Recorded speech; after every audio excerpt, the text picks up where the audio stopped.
கட்சி கோவை அலுவலகத்தில் முதல் நிகழ்வாக பத்திரிகை நண்பர்களை சந்தித்துக் கொண்டிருக்கின்றோம். எங்களுடைய அழைப்பை ஏற்று வந்த எல்லா பத்திரிகை நண்பர்களுக்கும் எங்களுடைய நன்றியை தெரிவித்துக் கொள்கின்றோம். முதல்ல இன்று முக்கியமாக நம்முடைய மத்திய உள்துறை கூட்டுறவுத்துறையினுடைய அமைச்சர் ஐயா அமித்ஷா அவர்கள் பேசியதை மறுபடியும் உங்கள்கிட்ட பத்திரிகையாளர் சந்திப்பில் பேச விரும்புகின்றோம். நாங்கள் ஏற்கனவே சொன்னது போல நம்முடைய மாநிலத்தினுடைய முதலமைச்சர் ஐயா ஸ்டாலின் அவர்கள் மார்ச் முதல் வாரத்தில் அனைத்து கட்சி கூட்டத்தை கூப்பிட்டுருக்காங்க. எதுக்கு? பாராளுமன்றத்தினுடைய மறுசீரமைப்புல தமிழகத்திற்கு அநியாயம் நடக்கும் போது யாரும் எனக்கு சொன்னாங்க, எனக்கு தகவல் கிடைச்சிருச்சு, அதனால் உடனடியாக எல்லாம் வாங்க 45 கட்சிகளை கூப்பிட்டுருக்காங்க. முதலமைச்சர் அவர்கள் தனிப்பட்ட முறையில் பாரதிய ஜனதா கட்சிக்கும் கடிதம் எழுதியிருக்கிறாங்க. அந்த கடிதம் நாங்கள் கிடைக்க பெற்றிருக்கின்றோம். எங்களுக்கு கடிதம் எழுதியதற்காக முதலமைச்சருக்கு முதல்ல நன்றியை தெரிவிச்சுக்கிறோம். அதே நேரத்தில் முதலமைச்சர் அவர்கள் பாரதிய ஜனதா கட்சியினுடைய மாநில தலைவர் கடிதம் எழுதிய காரணத்தினால அதை விலக்குகின்ற கடமையும் எங்களுக்கு இருக்கு. இன்னைக்கு நம்முடைய அமைச்சர் அமித்ஷா அவர்கள் மேடையில் தெல்ல தெளிவாக டீலிமிட்டேஷன் மறுசீரமைப்பு நடக்கும் பொழுது நடக்கும், அது நடக்கும் பொழுது எப்படி நடக்கும் என்பதை சொல்லியிருக்கிறார். இன்னைக்கு 543 சீட் பாராளுமன்றத்தில் லோக்சபால இருக்கு, 543. இப்ப டீலிமிட்டேஷன் வரும்போது 543 என்ன சீட் வேணாலும் ஆகலாம், 600, 700, 800, 900 எந்த நம்பர் ஆனாலும் கூட விகிதாச்சார அடிப்படையில் ப்ரோ ரேட்டா 543 உதாரணத்துக்கு 800க்கு வருது அப்படின்னா ஒரு மாநிலமும் அதே சதவீத அடிப்படையில் அதனுடைய எம்பிக்கள் சீட்டு உயரும். இன்னைக்கு இந்தியா முழுவதும் விகிதாச்சார அடிப்படையில் 543 20% உயருதுன்னா அதே ப்ரோரேட்டா அதே விகிதாச்சார அடிப்படையில் எல்லா மாநிலத்தினுடைய சீட்டும் அதே அடிப்படையில் உயரும். தெல்ல தெளிவு. அப்படி இருக்கும் பொழுது ஜம்மு அண்ட் காஷ்மீர்ல பாத்தீங்கன்னா 1,00,000 பேருக்கு ஒரு எம்பி இருக்கலாம், உத்தரப்பிரதேசல 45 லட்சம் 49 லட்சத்துக்கு ஒரு எம்பி இருக்கலாம், தமிழகத்தில் சில இடத்துல 25 லட்சத்துக்கு ஒரு எம்பி இருக்கலாம், அதாவது உயர்ந்த பின்பும் கூட. அதை தெல்ல தெளிவாக அந்த மைக் கொஞ்சம் ஆஃப் பண்ண சொல்லுங்க. அதை தெல்ல தெளிவாக நம்முடைய அமைச்சர் அமித்ஷா அவர்கள் விகிதாச்சார அடிப்படையில் புரோரேட்ட அடிப்படையில் தான் சீட்டுகளுடைய எண்ணிக்கை அதிகரிக்கும் என்று சொன்ன பிறகு இதை 2024 தேர்தல் பிரச்சாரத்தில் ஆந்திர பிரதேஷ் தெலங்கானால பாரத பிரதமர் நரேந்திர மோடி அவர்கள் காங்கிரசினுடைய எண்ணம் பலிக்காது, மக்கள் தொகை அடிப்படையில் நாங்கள் சீட்டை கொடுக்க போறோங்கிற எண்ணம் பலிக்காது என்பதையும் பிரதமர் அங்க தெளிவுபடுத்தியிருக்கிறார். ஆனால் முதலமைச்சர் அவர்களுக்கு நான் கேட்க விரும்புறேன், யாரு உங்களுக்கு சொன்னாங்க? இல்ல எனக்கு யாரோ சொன்னாங்க 848 சீட்டுன்னு சொன்னாங்க. யாரு சொன்னாங்க?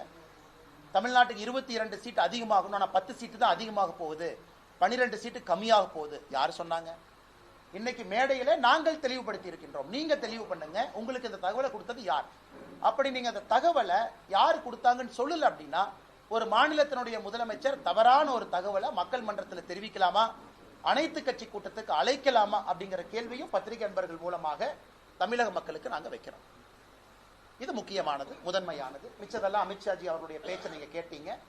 எந்த அளவுக்கு யூபிஏ காலகட்டத்தில் 2004 14 வரை நிதி கொடுத்திருக்கோம், நேரடி நிதி பகிர்வு, திட்டங்களுக்கு கொடுக்கப்பட்ட நிதி மோடி ஐயா காலகட்டத்தில் 5 மடங்கு உயர்ந்திருக்கிறது. நேரடி நிதி பகிர்வு யூபிஏ 10 வருஷத்துக்கும் மோடி ஐயா கொடுக்கக்கூடிய 5 வருஷத்துக்கும் டெவல்யூஷன் அண்ட் கிராண்டிங் எய்ட் 5 மடங்கு உயர்ந்திருக்கிறது. அப்படி இருக்கும் பொழுது எப்படி மத்திய அரசு நிதி கொடுக்கவில்லை என்கின்ற குற்றச்சாட்டை ஏன் வைக்கிறீங்க அப்படிங்கிற கேள்வியும் அமித்ஷா அவர்கள் வைத்திருக்கின்றார். அதற்கான புள்ளி விவரம் எல்லாம் அமித்ஷாஜி கொடுத்தாங்க, அதை நீங்க பார்த்தீங்க. அடுத்தது இன்னைக்கு தமிழக வெற்றி கழகம் அவங்களுடைய 2வது ஆண்டு துவக்கத்தில் விழா நடந்திருக்கு. சகோதரர் விஜய் அவர்கள் பேசும் பொழுது மத்திய அரசு மாநில அரசு ரெண்டையும் குறை சொல்லியிருக்கிறாங்க. வாட் ப்ரோ, ஒய் ப்ரோ, ஏன் ப்ரோ நீங்க உங்களுக்குள்ள எல்கேஜி பசங்க மாதிரி சண்டை போட்டுக்கிறீங்க. நான் விஜய் அவர்கள் கேட்கிறேன், practice what you breach bro, why bro telling lies. சகோதரர் விஜய் அவர்களுக்கு நான் சொல்றேன், உங்க குழந்தைக்கு 3 மொழி, நீங்க நடத்துகின்ற விஜய் வித்யாசிரம் பள்ளியில 3 மொழி, ஆனா தமிழக வெற்றி கழகத்தினுடைய தொண்டர்கள் குழந்தைங்களுக்கு 2 மொழி. What bro, practice what you breach bro. அதாவது சொன்னதை நீங்க என்ன வாழ்க்கையில் நடந்துக்கிறீங்களோ அதே மாதிரி செய்யுங்க ப்ரோ அப்படின்னு விஜய் அவர்களுக்கு தமிழக பாரதிய ஜனதா கட்சி சார்பாக இந்த நேரத்தில் நான் வலியுறுத்துகின்றேன். அதே நேரத்தில் கையெழுத்து இயக்கம் கெட் அவுட்னு ஆரம்பிக்கிறாரு. பிரசாந்த் கிஷோர் விஜய் அவரை பார்த்து கெட் அவுட்னு அவரே சொல்றாரு. இதை விட ஆச்சரியம் இந்தியாலே பார்த்ததில்லை. கெட் அவுட் ஆரம்பிச்சு ஒரு நிமிஷத்துல அருமை அண்ணன் பிரசாந்த் கிஷோர் அவர்கள் பக்கத்துல இருக்கிறாங்க. எல்லாம் கெட் அவுட்னு கையெழுத்து போடுங்க. உடனே ஆதவ அர்ஜுன் ஒரு கையெழுத்து போடுறாரு, அண்ணன் புஷி ஆனந்த் அவர் கையெழுத்து போடுறாரு. உடனே பிரசாந்த் கிஷோர் அவர் நான் கெட் அவுட்னு சொல்லிட்டு கையெழுத்து போடாம எஸ்கேப் ஆகி போயிட்டார்.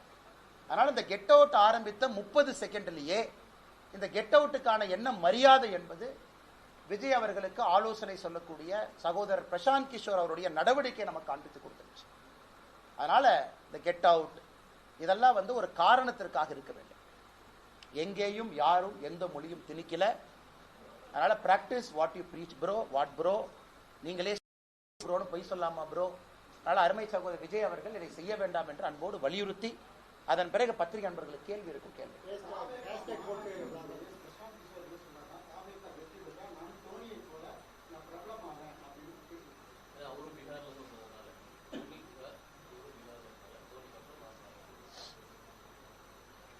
தோனி அவர்கள் தப்பில்லை. பீகார்ல இருந்து ஒருத்தவங்க வர்றாங்க, தமிழ்நாட்டில் அவங்களுக்கு ஒரு பேர் கிடைக்குது, சந்தோஷம் தான். எல்லாம் இந்தியர்கள் தானே, நமக்கு எதாவது தமிழர்கள் எல்லோரையும் ஏற்றுக்கொள்றோம்ல, நம்ம யாரையும் நிராகரிக்கக்கூடியவர் தமிழர்களே இல்லையே. தமிழ்நாட்டுக்கு நல்லது யாரு பண்ணாலும் ஏத்துக்கிறோம். பிரசாந்த் கிஷோர் அண்ணுக்கு ஒரே ஒரு கேள்வி, ஏனே டிஎம்கே கொண்டு வந்து உட்கார வச்சுங்க? நீங்க இவ்வளவு பேச்சு பேசுறீங்க, நானும் தோனியை போல் புகழ் பெற வேண்டும், நானும் பீகார் ஜார்க்கண்ட்ல இருந்து வந்திருக்கேன்னு சொல்ற பிரசாந்த் கிஷோர் அண்ணன் எதற்காக திராவிட முன்னேற்ற கழகத்தை கொண்டு வந்து ஆட்சியில் அமர்த்தீங்க? அதற்காக மக்கள் எப்போதும் உங்களை மன்னிக்க மாட்டாங்க, அது உண்மை.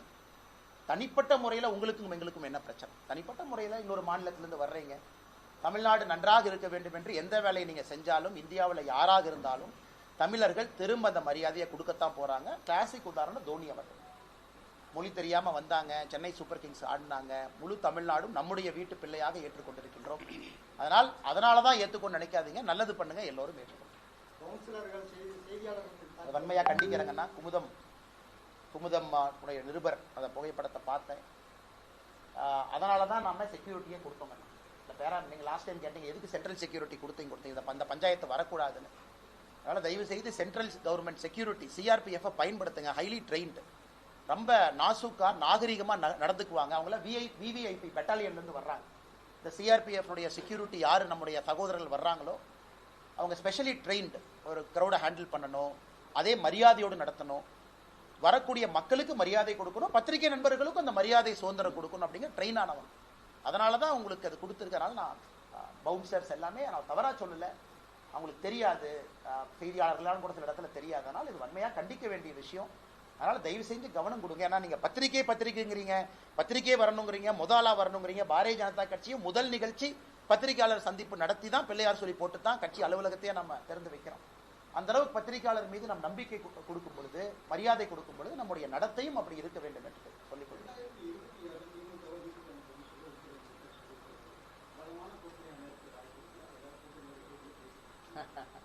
அண்ணா, இன்னைக்கு அமைச்சர் அவர்கள் சிவராத்திரி, மகா சிவராத்திரி ஈஷாக்கு போறாங்க.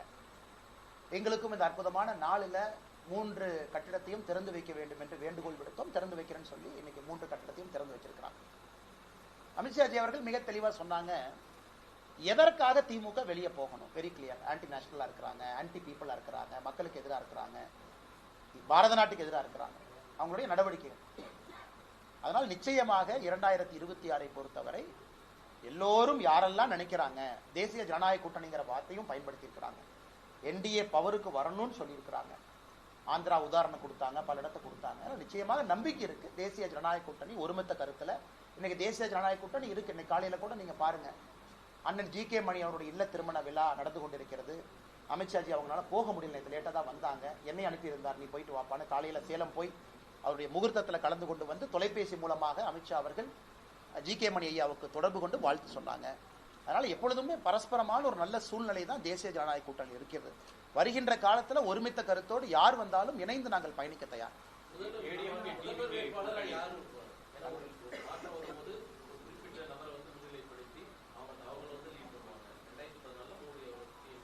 நியாயமான கேள்வி அண்ணன், நியாயமான கேள்வி அண்ணன், நியாயமான கேள்விதான் அண்ணன். உங்களுடைய இன்டெலிஜென்ஸ் நான் குறைஞ்சு மதிப்பில்லை. மக்கள் எதிர்பார்ப்பாங்க யாரை நாங்கள் நம்புறது, யார் எங்களோடு இருப்பாங்கன்னு. நேரமும் காலமும் இருக்கிறது. வரும்பொழுது கண்டிப்பா நீங்க கேட்கிற கேள்விக்கு நாங்கள் பதில் சொல்லணும். எலெக்ஷன் காலகட்டத்தில் சொல்லணும், எலெக்ஷனுக்கு முன்னாடி சொல்லணும்.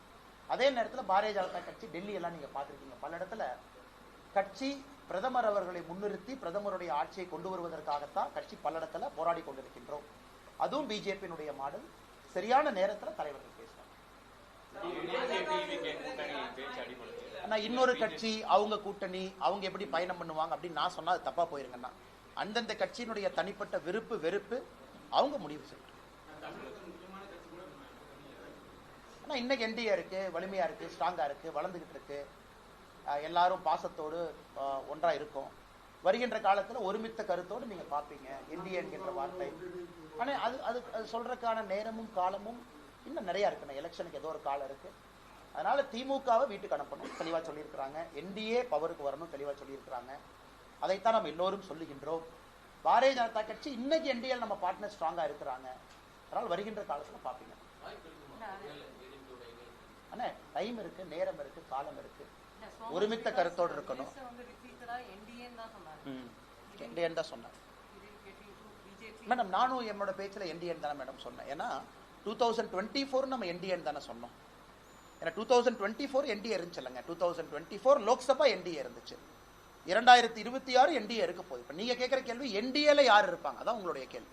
என்டிஏல யார் இருப்பாங்க? நேரம் காலம் வரும்போது நாம் பேசுவோம்.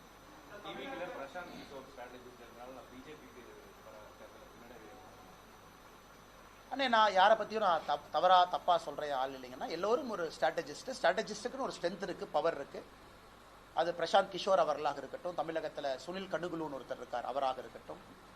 இவங்க எல்லாருமே நான் எப்பவுமே வெளியிருந்து பார்க்கக்கூடிய ஆளுமைகள். நிறைய அவங்களுக்கு அரசியல் தெரியும். நான் சும்மா போகிற போக்கில் அப்படியே தேரை வாரி இறைக்க விரும்பலை, தெரியும். அதே நேரத்தில் எந்த அளவுக்கு தெரியும் அது எனக்கு தெரியாது. ஏன்னா நாம களத்தில் இருக்கோம், கூட இருக்கோம், கீழே இருக்கோம், சுற்றிக்கிட்டு இருக்கோம். நமக்கு எந்த அளவுக்கு தெரியும், அவர்களுக்கு எந்த அளவுக்கு தெரியும். ஒரு டீம் போட்டு வேலை பார்க்குறீங்க. இந்தியாவில் இருக்கக்கூடிய எல்லா பசங்களையும் ரெக்ரூட் பண்ணி தமிழ்நாட்டில் வேலை பாருன்னு டீம் வச்சிருக்காங்க. ஸோ அந்த பசங்களுக்கு எந்த அளவுக்கு தெரியும் எனக்கு தெரியாது. அதனால யாரையும் நான் குறைச்சி மதிப்பிடல. அதே நேரத்தில் களத்தில் இருக்கக்கூடிய ஒரு தொண்டனையும் தலைவனையும் குறைச்சி மதிப்பிடாதீங்கிறத நான் ஸ்ட்ராட்டஜிஸ்ட்டை சொல்றேன். ஏன்னா ஒரு ஸ்ட்ராட்டஜிஸ்ட் அரசியல் களத்தில் இறங்கும் பொழுதுதான் அந்த ஸ்ட்ராட்டஜிஸ்டுக்கு ஒரு பிரச்சனை இருக்கும். பீகார் கடுமையான அரசியல் களம், எளிதான ஒரு களம் இல்லை. ஜாதி அரசியல் நிறைந்திருக்கக்கூடிய களம். பிரசாந்த் கிஷோர் அவர்கள் அங்கே போயிருக்கிறாங்க, நின்னாங்க. நான் யாரையும் குறைச்சலாம் மதிப்பில். வருகின்ற காலத்தில் பிரசாந்த் கிஷோர் அவர்கள் வளர்வார்களா, ஜனசுராஜ் வளருமான்னு தொடர்ந்து பார்க்கணும்.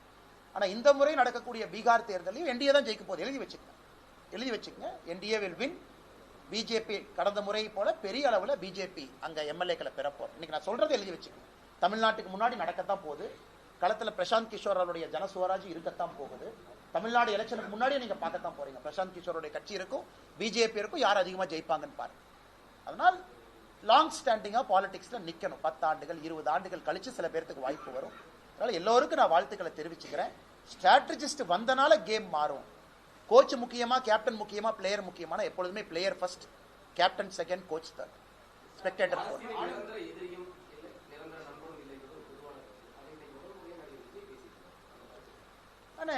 நிரந்தர எதிரியும் நிரந்தர நண்பனும் இல்லை அப்படின்னு ஒரு பக்கம் சொன்னாலும் கூட, ஒரு கட்சி கொள்கை அடிப்படையில் இருக்கக்கூடிய பாரதிய ஜனதா கட்சிக்கு எதிரி இருக்கிறாங்க. அதுல எந்த மாற்று கருத்தும் இல்லை.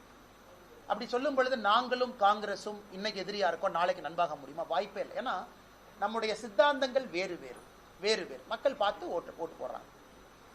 அதே போல நாங்களும் பல கட்சிகளும் ஒன்றாக இருக்க முடியுமா? இருக்க முடியாது. சில இடத்துல காம்ப்ரமைஸ் பண்ணி ஒரு நாட்டினுடைய நலனுக்காக அது நடந்திருக்கு. 99 2004 என்டிஏ ஆட்சி, அடல் பிஹாரி வாஜ்பாய் ஆட்சி நடந்திருக்கு இல்லையா? நான் சொல்லல. அதனால் நிரந்தர எதிரி நிரந்தர நண்பன் அப்படின்னு சொல்லக்கூடியது எல்லா இடத்திலும் பொருந்தாது என்பது என்னுடைய கருத்து.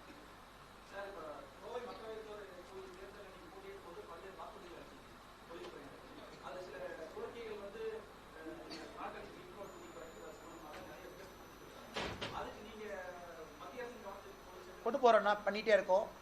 குறிப்பா அதனாலதான் காட்டன் பாலிசியை இந்த பட்ஜெட்ல நீங்க பார்த்திருக்கணும். ஏன்னா நம்முடைய கோவை தொழில்துறை நம்ம மேனிஃபெஸ்டோல பாத்தீங்கன்னா ஒரு முக்கியமான பாயிண்ட் காட்டன் பாலிசி 2.0 நம்ம பேசணும், மேனிஃபெஸ்டோல பேசணும். அது இந்த முறை கொண்டு வந்திருக்கிறோம். நீங்க பாத்தீங்களான்னு தெரியல பட்ஜெட்.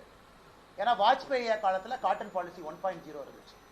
இன்னைக்கு பிரச்சனை என்னன்னா, காட்டனை பொறுத்த வரைக்கும் லாங் ஸ்டேபிள் காட்டன் வேணும் கோயம்புத்தூர் நம்முடைய சொந்தங்களுக்கு, குவாலிட்டி காட்டன் வேணும், த்ரெட் ஸ்ட்ராங்கா இருக்கும். இதான் நமக்கு.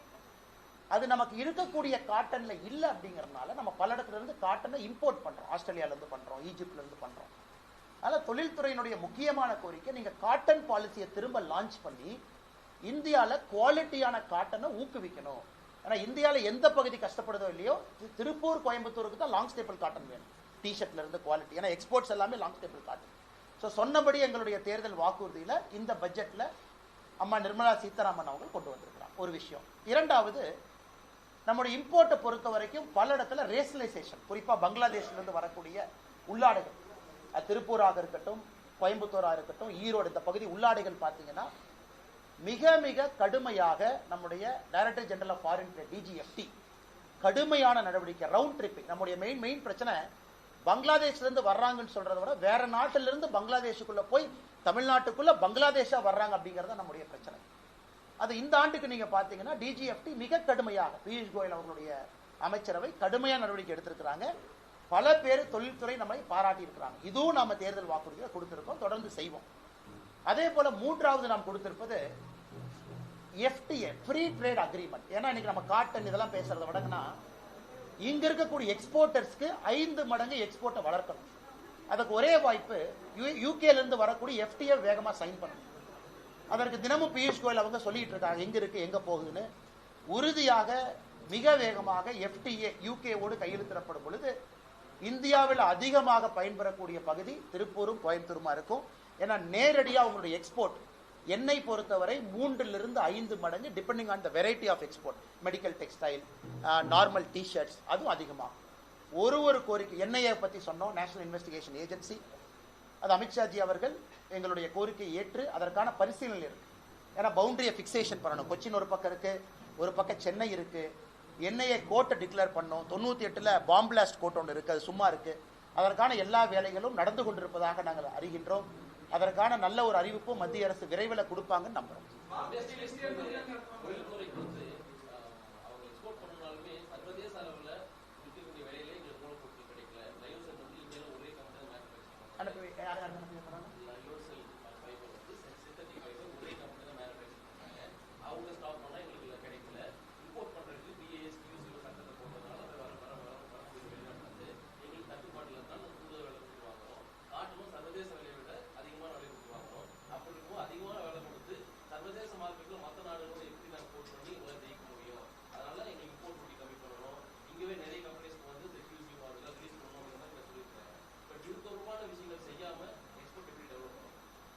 ஓகே, நீங்க சொன்ன கேள்விக்கு நேரடியாக பதில் சொல்றாங்கன்னா, கோயம்புத்தூர் பகுதியை சார்ந்த குறிப்பாக ரயன் சிந்தட்டிக் ஃபைபர்ல இருக்கக்கூடிய நம்பர் 1, நம்பர் 2, நம்பர் 3 இந்த நிறுவனங்கள்லாம் நம்முடைய நிதியமைச்சர் அவங்கள சந்திக்க வச்சோம். நீங்க அவங்கள்ட்ட கேட்கலாம், நான் பேர் சொல்ல விரும்பல. அப்ப 2 பிரச்சனைகள் முக்கியமா அவங்க நம்முடைய நிதியமைச்சர் முன்னாடி வச்சாங்க. முதல் பிரச்சனை என்னன்னாங்கன்னா, இன்னைக்கு இந்தியாவில் உற்பத்தி ஆகக்கூடிய சிந்தட்டிக் ஃபைபர் குறைவா இருக்கு. சில கம்பெனிகள் மட்டும்தான் உற்பத்தி பண்றாங்க. இந்தோனேஷியா, குறிப்பாக இந்தோனேஷியா, ஈஸ்ட் ஏஷியால இருந்து சிந்தட்டிக் ஃபைபர் இந்தியாக்குள்ள வந்து டம்ப் பண்றாங்க. நமக்கு இந்தியாக்குள்ளேயும் சிந்தட்டிக் ஃபைபர் உற்பத்தி ஆகணும், ரயன் மாதிரி ஃபைபர் உற்பத்தி ஆகணும்.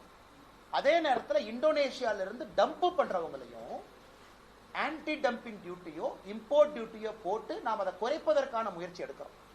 இவங்க ஆர்குமெண்ட் என்ன, ஒரே நேரத்தில் குறைச்சிட்டீங்கன்னா இந்தியாவில் பற்றாக்குறை இருக்கும் பொழுது நாங்கள் எங்கிருந்து வாங்குவோம், நேராக இது விலை ஏறிடுது, அப்ப எங்கனால ஆர்டிபிஷியல் ஃபைபரை வச்சு செய்ய முடியல. அதற்கான எல்லா முயற்சியும் நிதியமைச்சர் எடுக்கிறாங்க.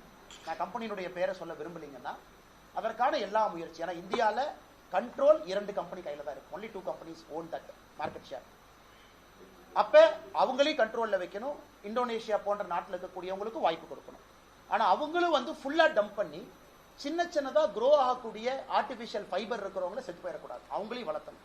இதற்கான முயற்சியை மத்திய அரசு எடுக்கிறாங்க. இது ஒரு காம்ப்ளிகேட்டடான ஒரு சப்ஜெக்ட்டுங்கன்னா முழு முயற்சியை நிர்மலா சீதாராமன் அவர்கள் பர்டிகுலரா சிந்தட்டிக் ஃபைபர், ரயான் போன்ற இதுக்கு எடுத்துட்டு. அண்ணா, எங்களுக்கு ரொம்ப சந்தோஷம். இந்த வருஷம் வந்து பாரத் டெக்ஸ் நம்முடைய பாரத் மண்டபத்தில் நடந்துச்சு. அதனுடைய மிகப்பெரிய டிஸ்பிளேயர்ஸ் எல்லாம் கோயம்புத்தூரை சார்ந்த நம்முடைய சொந்தங்கள் போனாங்க. அது எப்பொழுதுமே உங்களுக்கு தெரியும், ஜெர்மனியில கோர் யூரோப்பில் நடக்கக்கூடிய ஒரு நிகழ்வை பியூஷ் கோயல் அவர்கள் போன ஆண்டு திருப்பூர் பியூஷ் கோயல் அவங்க வந்த பொழுது ப்ராமிஸ் பண்ணிட்டு போனாங்க. இந்த ஆண்டு நம்முடைய பாரத் டெக்ஸ் ஃபேரை பாரத் மண்டபத்தில் நம்ம நடத்தும் பொழுது உலகத்தில் இருக்கக்கூடியவங்க இங்க வருவாங்க. அதனால முதல் விஷயம் என்ன பண்ணிருக்கோம், நம்ம ஆட்கள் போய் ஜெர்மனி, மியூனிக், பாரிஸ்ல பண்றத பாரத் மண்டபத்தில் பண்ணிருக்கோம்.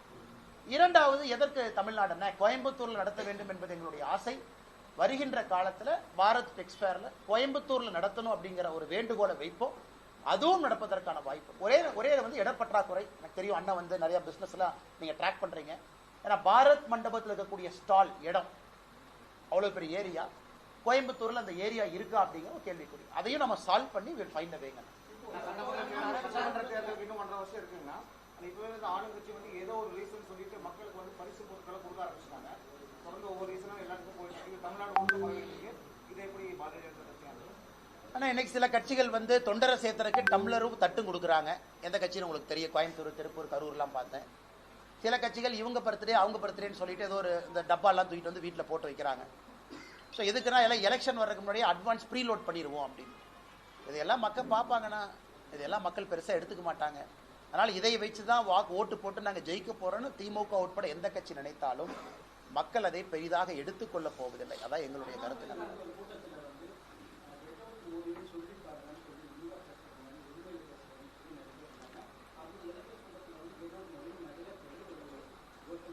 அதுக்கு பதிலடி அதாவது நான் என்ன சொன்னேன், உதயநிதி ஸ்டாலின் அவர்கள் சொல்லணும். ஏன்னா அவர் மேடையில் என்ன சொன்னாரு, நாங்க இப்படியே போச்சுன்னா தமிழ்நாட்டில் கெட் அவுட் மோடின்னு சொல்லுவோம். கரூர்ல நான் பேசியதற்கு 2 நாட்களுக்கு முன்பு உதயநிதி ஸ்டாலின் அவர்கள் சொன்னாங்க. அடுத்த நான் மேடையில் கல்வித்துறை அமைச்சர் அன்பில் மகேஷ் பொய்யாமொழி என்னை பேசின ஒருமையில பேசினதை பார்த்தீங்கன்னாலே அதை நீங்க பார்க்கணும். ஒரு கல்வி அமைச்சர் ஒரு பேட்டை ரவுடியா பேசினார்னா எப்படி? அந்த வீடியோ எனக்கு உங்களுக்கு காட்டுறேன். என்னை பத்தி கல்வி அமைச்சர் பேசியிருப்பார் ஒரு 7 நிமிஷம். அன்பில் மகேஷ் பொய்யாமொழி பேட்டை ரவுடி அந்த மாதிரி பேசினார். பேட்டை ரவுடி அன்பில் மகேஷ் பொய்யாமொழி ஒரு கல்வி அமைச்சர் ஒருத்தரை பத்தி எப்படி பேசலாம்? தமிழ்நாட்டில் கூடிய குடிமகன். அதெல்லாம் நீங்க பார்க்கணும், ரொம்ப முக்கியம். அதனாலதான் தெளிவா கரூர் மேடையில சொன்னேன், முதல் 50% அண்ணாமலையா பேசுறேன், அடுத்த 50% திராவிட கட்சிகள் பாணியில அவங்களுக்கு பதில் சொல்ல போறேன். அதனால தாய்மார்கள் யார் என்னை தப்பா நினைச்ச கூடாது பேச்சுல சொல்லிட்டு ஆரம்பிச்சேன். உதயநிதி ஸ்டாலினுக்கு என்ன சொன்னோம், நீங்க சொன்னீங்கல்ல சொல்லி பாருங்க. அவருக்கு பயம், சப்போர்ட்டுக்கு 500 பேர்த்த கூட்டு வந்துட்டார். அவர் தனியா சொன்னா மாட்டிக்குவாங்க. 500 சின்ன பசங்களை பின்னாடி உட்கார வச்சுட்டு எல்லாம் கெட் அவுட் மோடின்னு சொல்லுங்க அப்படின்னு. அந்த சின்ன பசங்க இளைஞரணின்னு சொல்லிட்டு அவங்க பின்னாடி உட்காந்து திமுக கெட் அவுட் மோடினா அதுக்கு பதிலடி என்ன? 24 மணி நேரம் டைம் கொடுக்கும். கெட் அவுட் மோடின்னு எல்லாம் சொல்லுங்க. இளைஞரணி, டிஎம்கே அபிஷியல் ஐடி விங்கு எல்லாம் இணைஞ்சு எல்லாம் கெட் அவுட் மோடின்னு ஹேஷ்டாக் போட்டேன். எவ்வளவுங்க? 2,80,000. அடுத்த 24 மணி நேரம் இல்லை, காலையில 6 மணிக்கு கெட் அவுட் ஸ்டாலின் ஆரம்பிச்சோம். 3:27க்கு 10வது லட்சம் 1 million. 6 AM to 3:31 PM 3:27 PM 1 million 10 லட்சம் கெட் அவுட் ஸ்டாலின். ஆனால் நாங்க இது வந்து ஒரு அளவுகோலா சொல்லிங்கன்னா உங்களுக்கு உங்க பாணியில நாங்க பதிலடி கொடுக்க ஆரம்பிச்சோம். இன்னைக்கு கையெழுத்து இயக்கத்தை பாருங்க எந்த அளவுக்கு மேசிவா பிஜேபி களத்தில் இருக்கும். மார்ச் 22 தேதியை குறிச்சு வச்சுங்க. திருச்சியில பாரதிய ஜனதா கட்சியினுடைய பொதுக்கூட்டம், தமிழகத்துல குறிப்பாக தமிழை வளர்க்கக்கூடிய மோடி அவர்களுக்கு நன்றி சொல்லி நடக்கக்கூடிய பொதுக்கூட்டத்தை பாரதிய ஜனதா கட்சி 22ஆம் தேதி திருச்சியில் நடக்க இருக்கிறோம். அந்த கூட்டத்தை பாருங்க, கிரவுண்ட்லயும் பாருங்க, சமூக வலைதளத்துல பாருங்க. திராவிட முன்னேற்ற கழகத்துக்கு ஈக்குவல்னு சொல்ல மாட்டோம், அவர்களை விட ஒரு படி மேல போய் நாங்க பதிலடி கொடுக்க ஆரம்பிச்சோம். இல்லாட்டி அவங்க திருந்த மாட்டாங்க, இப்படியே பேசுவாங்க, 29 பைசா மோடிம்பாங்க. அவர்களுக்கு அவங்க பாணியில பேசினா மட்டும்தான் அவர்களுக்கு புரியும். அதே மருந்து எடுத்து அவங்களுக்கு கொடுக்குறோம்.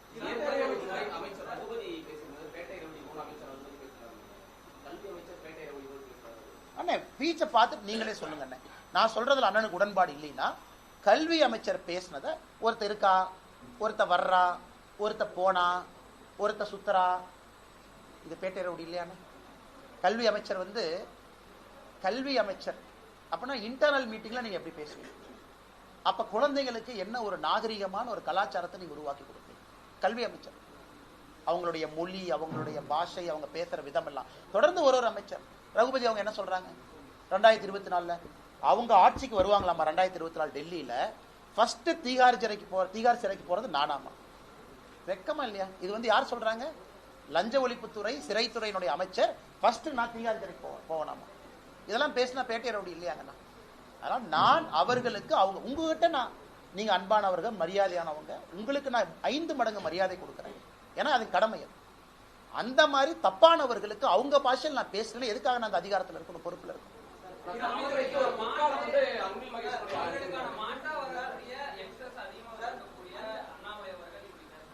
அண்ணே எல்லா யங்ஸ்டர்ஸும் நான் பேசினதை தப்புன்னு ஒருத்தர் கூட சொல்லிங்கண்ணா. எல்லாருமே விரும்புறாங்க. காரணம் என்னன்னா, அண்ணன் நீங்க தப்பா எதுவும் பேசலையே, அவர் மோடியை பத்தி தப்பா சொல்றாரு, மோடியினுடைய தாயை பத்தி தப்பா சொல்லிருக்காங்க, நீங்க பதிலடி கொடுக்குறீங்க. அவங்களுக்கு நீங்க சொல்றீங்க, சொல்லி பாருங்க. அது தெளிவா நீங்க மேடையில சொல்லிட்டு சொல்றீங்க. இல்ல எந்த இளைஞர்கள் என்ன நான் கோவப்பட போறாங்க? எல்லா இளைஞர்களுக்கும் தெரியும், சில இடத்துல முள்ளால தாங்க நான் எடுக்கணும். பார்க்கடலை கடந்த பொழுது சிவபெருமான் எதுக்குன்னு விஷத்தை குடிச்சார். விஷம்னு தெரிஞ்சும் ஏன் குடிச்சார்? சில பேர் அந்த விஷத்தை குடிச்சுதான் ஆகணும். அதுலதான் இருக்கிறனோ தவிர ஒரு தனி மனிதனுக்கு நான் கொடுக்கக்கூடிய மரியாதை எப்பொழுதும் எங்கேயும் நான் குறைக்க போவதில்லை. நாளைக்கு உதயநிதி ஸ்டாலின் திரும்ப அந்த வார்த்தையை பயன்படுத்தினா நானும் திரும்ப நான் சொன்ன அதே ரீதியில தான் பதில் சொல்லுவேன். அதுல எந்த மாற்று கருத்து இல்லைங்க. இப்ப விஜய் அவர்கள் ப்ரோன்னு சொன்னாரு, அவருக்கு நான் திரும்ப ப்ரோன்னு சொன்னேன். Practice what you preach bro. மரியாதையா சொன்னாரு, மரியாதையா பதில் சொல்ல வேண்டியது என் கடமை. மரியாதை கொடுக்கிறாரு, மரியாதை வாங்கிக்கிறாரு. நாகரிகமான அரசியல் நோக்கி போகணும்னு நினைக்கிறார், நானும் நாகரிகமான அரசியல் நோக்கி போகணும்னு நினைக்கிறேன். பட் இவங்க அப்படி பேசலையா? பொற்காலமா போர்க்காலமானே? இன்னைக்கு கல்வித்துறையில் இருக்கக்கூடிய குழந்தைகள்லாம் கத்திய தூக்கிட்டு வந்து சண்டை தான் போடல, போர்க்காலம். அதாவது ஒரு பள்ளியில பாலிய சீண்டல் பாக்குறோம் அதிகமாயிருச்சு. அமித்ஷாஜி அந்த ரெக்கார்டோட வந்தாங்க, எவ்வளவு நடந்திருக்கு கையில் அந்த பேப்பர் பாத்தீங்க காமிச்சாங்க. பாலிய சீண்டல் ஒரு பள்ளியில தரம் குறைந்திருக்குது, மரத்துக்கு கீழே மக்கள் உட்கார்ந்து படிக்கிறாங்க. அவருடைய சொந்த மாவட்டத்துல எப்படி எந்த அடிப்படையில இவர் டிஷர்ட்டை போட்டுட்டு போய் ஒரு கிரிக்கெட் மேட்ச் விளையாண்டு இவர் பேட்டை தூக்கி, அவருடைய மகனுக்கு பொற்காலம், பிரெஞ்சு படிக்கிறார். அன்பில் மகேஷ் பிரியாமொழி அவர்களுடைய மகனுக்கு பொற்காலம், தனியார் பள்ளிகளுக்கு பொற்காலம், 3 மொழி சொல்லிக் கொடுக்கக்கூடிய பள்ளிகளுக்கு பொற்காலம், சன்சைன் மெட்ரிகுலேஷன் பள்ளிக்கு பொற்காலம், 3 வருஷத்துக்கு ஒரு முறை ரெனியூவல் இருந்ததை வருஷத்துக்கு ஒரு முறை மாத்தி 5 லட்சம் ரூபாய் வாங்குற அண்ணா நகர்ல இருக்கக்கூடிய ஒரு கம்பெனிக்கு பொற்காலம். ஆனா அரசு பள்ளியில் இருக்கக்கூடிய 52 லட்சம் மாணவர்களுக்கு பொற்காலம் இல்லைங்க.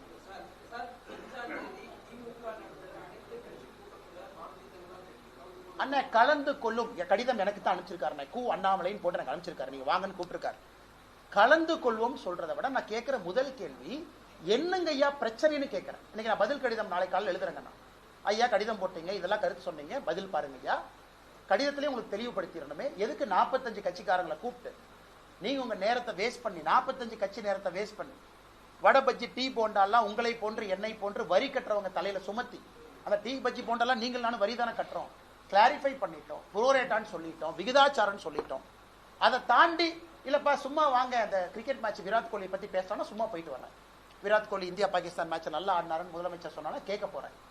ஆனா டீலிமிட்டேஷன் பத்தி பேசுறதுக்கு என்னென்ன மேட்டர் இருக்கு?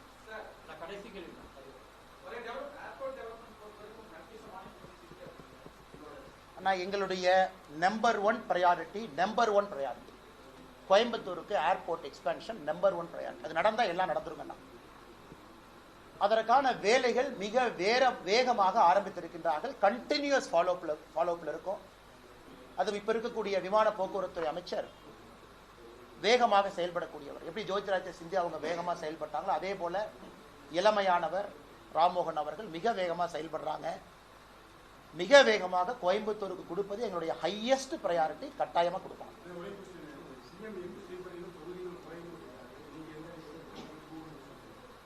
அண்ணா இல்ல மறுபடியும் எக்ஸ்பிளைன் பண்றேன், நல்லா கேட்டீங்க, எக்ஸ்பிளைன் பண்றேன். அண்ணா எனக்கு இந்தியாவுக்கு 543 சரி 540 விட்டுலாண்ணே. இன்னைக்கு 200 தொகுதின்னு வச்சுக்கலாம், 200 MP இன்னைக்கு இந்தியாவில் இருக்கான்னு வச்சுக்கலாம். அது 20% இன்க்ரீஸ் ஆச்சுன்னா 240 MP வருவாங்களாண்ணே. அமித்ஷாஜி என்ன சொல்றாரு, ஒரு மாநிலத்தில் 20% அதிகமா.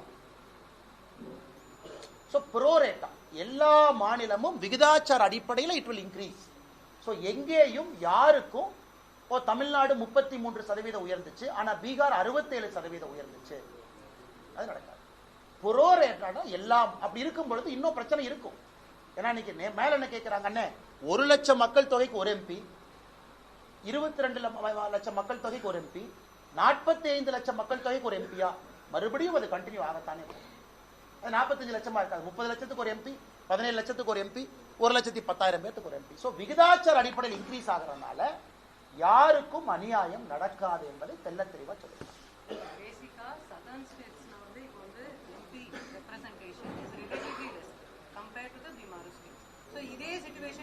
Madam, no. Now you are making a new argument.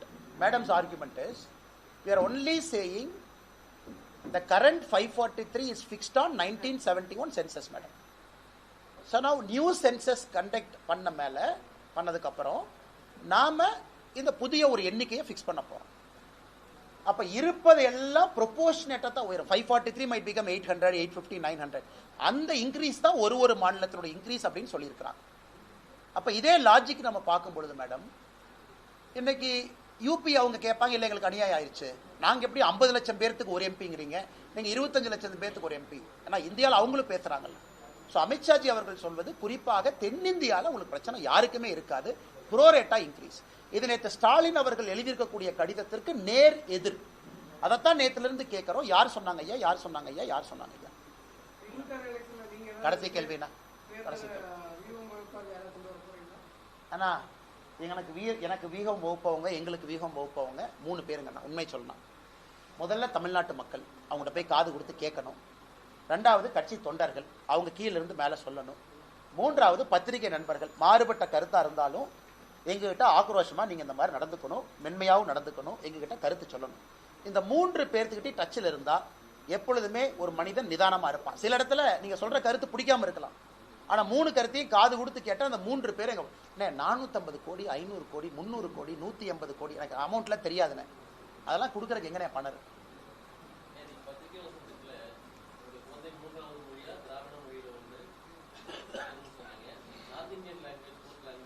Hindi R Sanskrit படிக்கணும்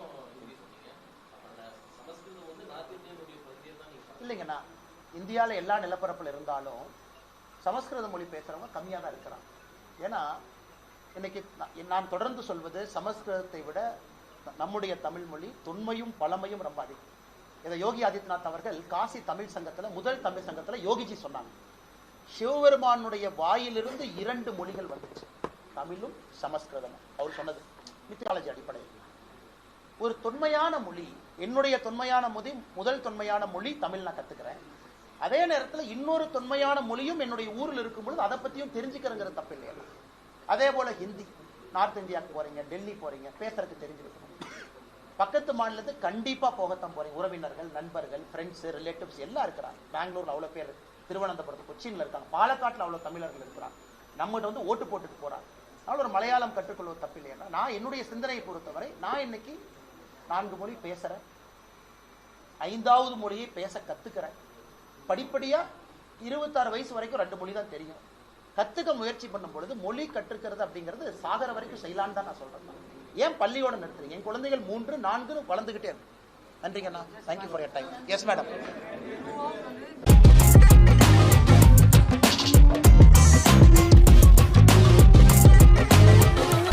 பச்சைப்பூரி தப்பாதுடா, சிங்க இது சிக்காதுடா, சுத்து போட்டு நிக்காதடா, சூற விட்டா தாங்காதுடா, சிவண்டா சிவண்டா சிவண்டா, எதுக்க எவண்டா எவண்டா எவண்டா.